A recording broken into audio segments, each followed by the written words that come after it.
ለዲሞክራሲ ስርዓት ግንባታ አስተዋጽኦ እንዲያደርጉ ነው እነዚህ ተቋማት የተፈጠሩት። ከሞላ ጎደል የዲሞክራሲ ሂደቱን ሽግግር ለማገዝ ነው።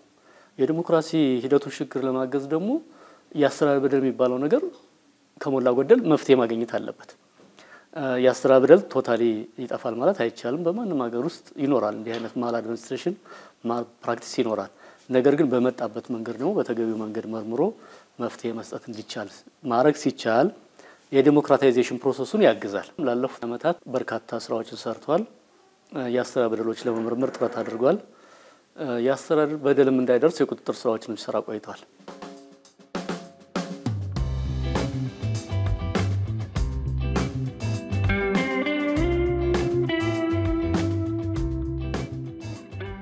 ህዝብ በመንግስት አገልግሎት አሰጣጥና በመቀበል ሂደት ውስጥ የሚያጋጥሙትን አስተዳደራዊ በደሎች ለመከላከል እንዲሁም እነዚህ በደሎች ተፈጽመው ሲገኙ ደግሞ የማስተካከያ እርምጃዎችን ምክር ሐሳቦችን በማቅረብ ደረጃ ነው እንግዲህ ይሄ ተቋም በዋናነት የትኩረት አቅጣጫው አድርጎ የሚሰራውና በእነዚህ ሂደቶች ውስጥ እንግዲህ በቀረበልን ሪፖርቶች አሁን እንዳየነው ሰፋፊ የሆኑ የሰራቸው ስራዎች እንዳሉም እኛም እንግዲህ በቋሚ ኮሚቴ ደረጃ በቅርበትም ስለምንገመግም የሚሰሩትን ስራዎች ማየት እንችላለን።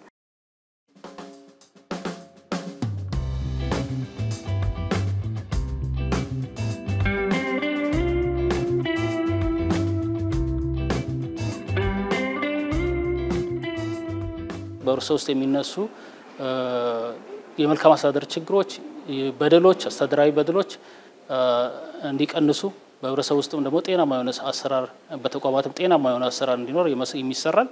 ወይንም መሰረተ አድርጎ በሚሰራው ስራ ላይ ዲሞክራሲ መገንባት የሚቻለው በዚህ መልኩ ስለሆነ ምክር ቤቱ በክትትልና ቁጥጥር በሚሰራው ስራ እየደገፈ ተቋሙ እየጠነከረ እንዲሄድና በቀጣይም ደግሞ የሀገራችን የፓርላሜንታሪ ዲሞክራሲ እንዲሁም ደግሞ የዲሞክራሲ አሳታፊነትና አብሮ ደግሞ የተቋማት ጋር ተያይዞ ያሉ ተጠያቂነት ስርዓቶች እንዲጎለብቱ እንዲያድጉ የሚሰራ ይሆናል።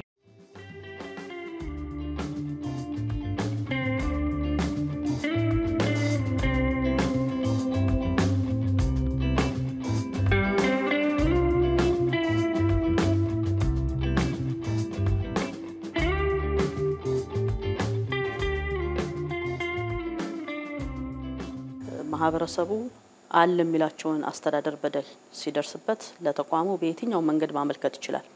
በአካል መጥቶ ማመልከት ይችላል። በፖስታ በኢሜል ኢቭን በስልክ ጭምር ጉዳዩ እንዲያቀርብ እንደዛ አይነት ሁኔታዎች ተመቻችተው የነበሩት ቅሬታ የቀረበበትን ተቋም በማነጋገር መሀል ሆነን አደራድረን ችግሩ የሚፈታበት ሁኔታ ነው እየተፈጠረ ያለውና በዚህ ደግሞ በተጨባጭ በርካታ ችግሮች ተፈተዋል።